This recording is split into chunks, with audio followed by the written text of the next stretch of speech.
രാജ്യസ്നേഹവും ചാരവൃത്തിയും രാഷ്ട്രീയ ഗൂഢാലോചനയും ഇഴചേർന്ന political thriller എന്ന് വിശേഷിപ്പിക്കാവുന്ന സംഭവമാണ് ISRO ചാരക്കേസ്.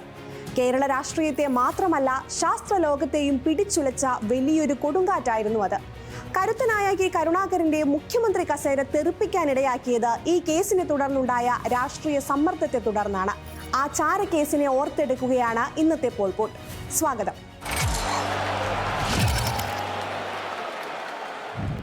1994 ഒക്ടോബറിൽ മാലിദ്വീപ് സ്വദേശിനിയായ മറിയം റഷീദയെ തിരുവനന്തപുരത്ത് വെച്ച് പോലീസ് അറസ്റ്റ് ചെയ്തതോടെയാണ് വിവാദങ്ങൾക്ക് തുടക്കമാകുന്നത്.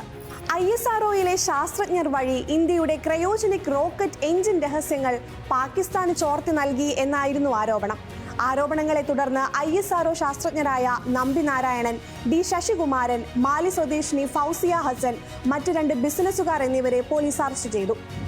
കേസിലെ പ്രതികളുമായി അന്നത്തെ IG രമൺ ശ്രീവാസ്തവയ്ക്ക് ബന്ധമുണ്ടായിരുന്നുവെന്ന ആരോപണമുയർന്നു. ശ്രീവാസ്തവ കരുണാകരന്റെ വിശ്വസ്തനായിരുന്നു. അദ്ദേഹത്തെ സംരക്ഷിക്കാൻ മുഖ്യമന്ത്രി ശ്രമിക്കുന്നുവെന്നത് വലിയ രാഷ്ട്രീയ ആയുധമായി. AK ആന്റണിയുടെ നേതൃത്വത്തിലുള്ള A ഗ്രൂപ്പ്, ഉമ്മൻചാണ്ടി ഉൾപ്പെടെയുള്ളവർ കരുണാകരനെതിരെ തിരിഞ്ഞു. ചാരനെ സംരക്ഷിക്കുന്ന മുഖ്യമന്ത്രി എന്ന നിലയിൽ കരുണാകരനെ മാറ്റണമെന്ന ആവശ്യം കോൺഗ്രസിനുള്ളിൽ ശക്തമായി. ഘടകകക്ഷികളും കൈവിട്ടതോടെ 1995 മാർച്ച് 16 കരുണാകരന് മുഖ്യമന്ത്രി സ്ഥാനം രാജിവെക്കേണ്ടി വന്നു.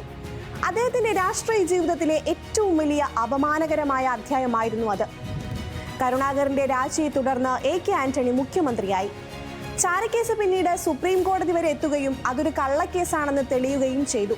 അന്ന് ഇന്ത്യ പരീക്ഷണ ഘട്ടത്തിലായിരുന്ന ക്രയോജനിക് സാങ്കേതിക വിദ്യ വെറും പേപ്പറുകളിലൂടെയോ ഡ്രോയിങ്ങുകളിലൂടെയോ കൈമാറാൻ കഴിയില്ലെന്നും അതിന് സങ്കീർണമായ യന്ത്ര സാമഗ്രികൾ വേണമെന്നും CBI കോടതിയെ ബോധ്യപ്പെടുത്തി. നമ്പിനാരായണൻ ഉൾപ്പെടെയുള്ള പ്രതികളെ ക്രൂരമായ ശാരീരിക പീഡനത്തിനിരയാക്കിയാണ് പോലീസ് മൊഴിയെടുത്തതെന്ന് CBI റിപ്പോർട്ടിൽ പറഞ്ഞു. വർഷങ്ങൾ നീണ്ട നിയമ പോരാട്ടത്തിനൊടുവിൽ സുപ്രീം കോടതി നമ്പി നാരായണന് നഷ്ടപരിഹാരം നൽകാൻ ഉത്തരവിട്ടു. കൂടാതെ അദ്ദേഹത്തെ കള്ളക്കേസിൽ കുടുക്കിയ പോലീസ് ഉദ്യോഗസ്ഥർക്കെതിരെ അന്വേഷണം നടത്താനും കോടതി നിർദ്ദേശിച്ചു.